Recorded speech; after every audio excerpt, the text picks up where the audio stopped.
And now, Backstage Wife, the story of Mary Noble and what it means to be the wife of a famous star.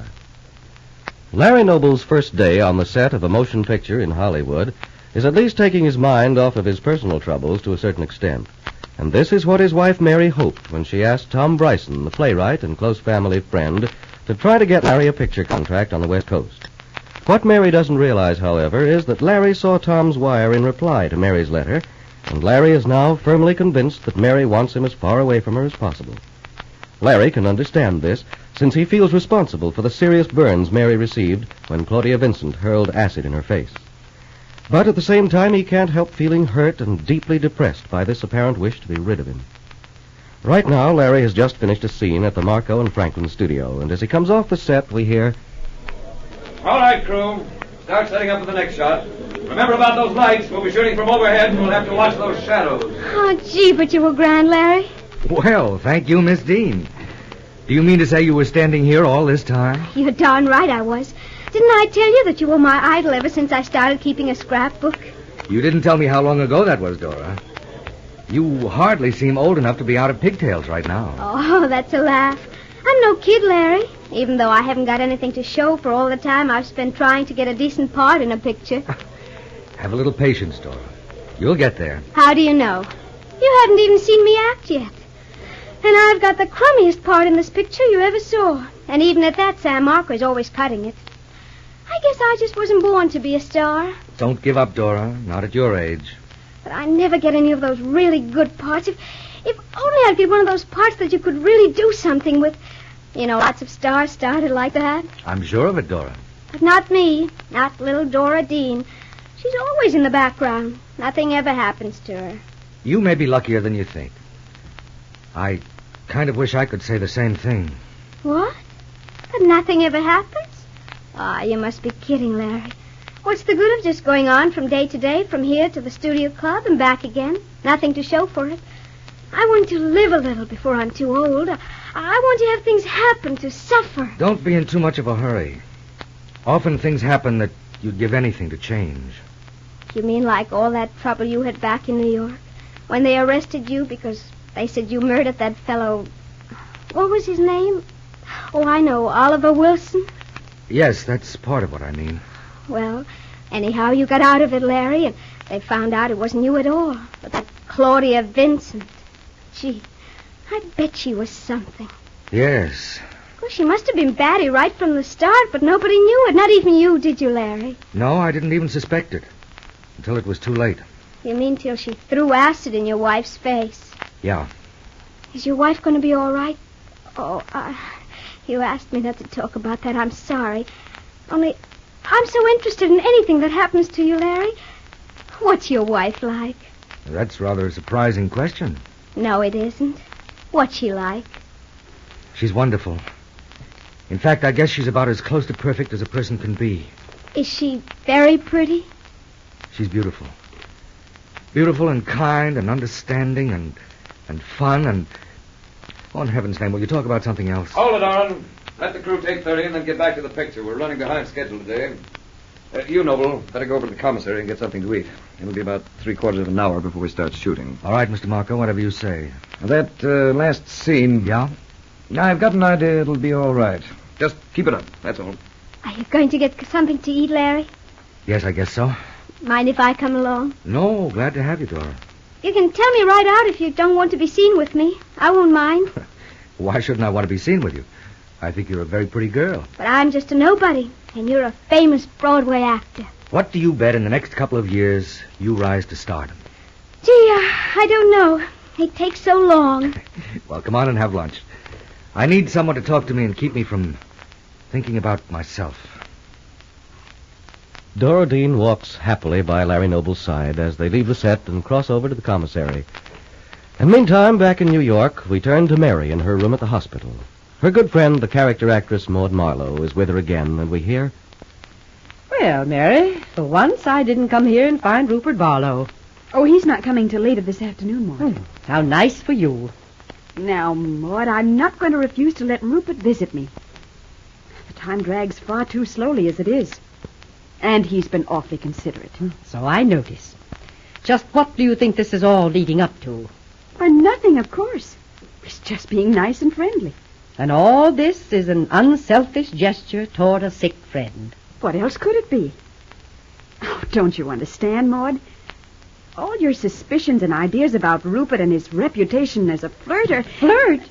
Well, I'd say that was a mild word for it. Look, Maud, he has no idea what my face may be like when these bandages are removed and I leave here. For all he knows, I may be horribly disfigured. So let's be honest, Maud. If Rupert Barlow were the kind of man you keep insisting he is, he'd have found someone else to pay attention to by now, and I'd be forgotten. No matter what you say, Mary, I still think the man is dangerous. And the less you see of him, the better. Well, I just can't agree with you, Maud.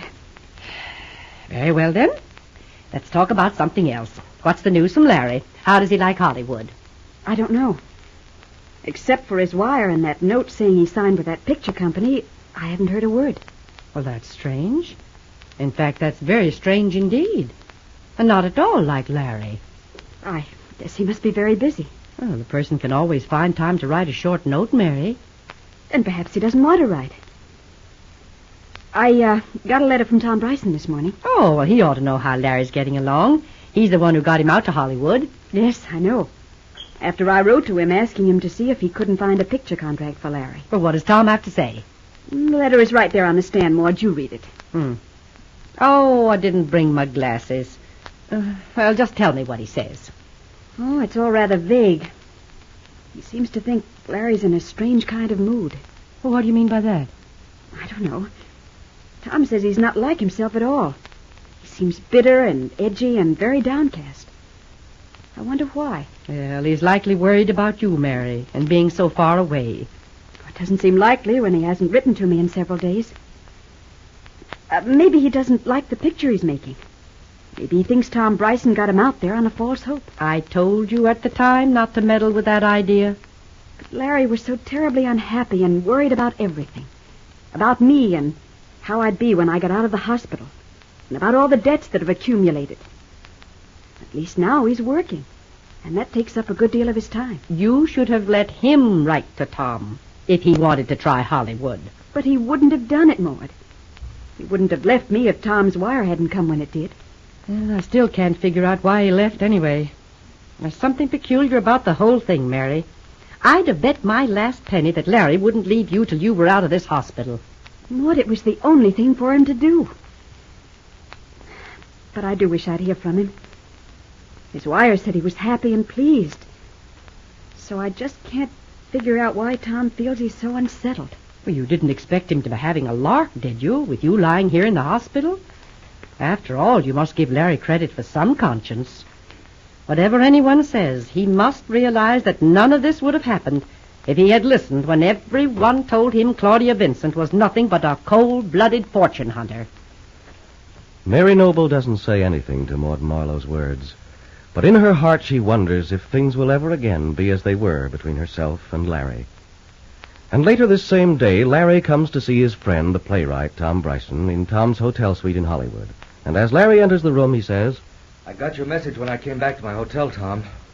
It said come over, so here I am. Well, good boy. Yeah, I suppose you're tired out after your first day on the set. How'd you make out? As well as can be expected, I guess. Well, that's not what I'd call a very complete statement. I don't know what else to say, Tom. We shot several scenes. Just how many, I don't quite know. But Sam Marco's apparently satisfied. Well, how do you feel about the picture after today? You like it any better? It's hard to tell, Tom. Everything's so chopped up in pictures.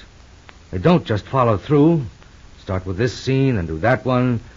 Finally put them all together like a jigsaw puzzle. It's a wonder to me they ever get it to come out right. Oh, they do pretty well, Larry. At least some of them do. But I'm anxious to have you feel confident about that picture. I do feel responsible for getting you out here, you know. You needn't, Tom. Well, I do. I said you needn't. I don't know what you mean by that. But look here, the reason I sent a message to your hotel is this. Of course, I wanted to talk to you. But aside from that, it is now about 5:30 in New York. Now, what do you say we put in a long-distance call to Mary at the hospital? No, I don't think so, Tom. Well, why not, for heaven's sakes? She must be wondering how you're getting along. She'd probably be tickled to hear your voice. I think I'll wait. If you don't mind. Matter of fact, Tom, I don't think she'd be too interested.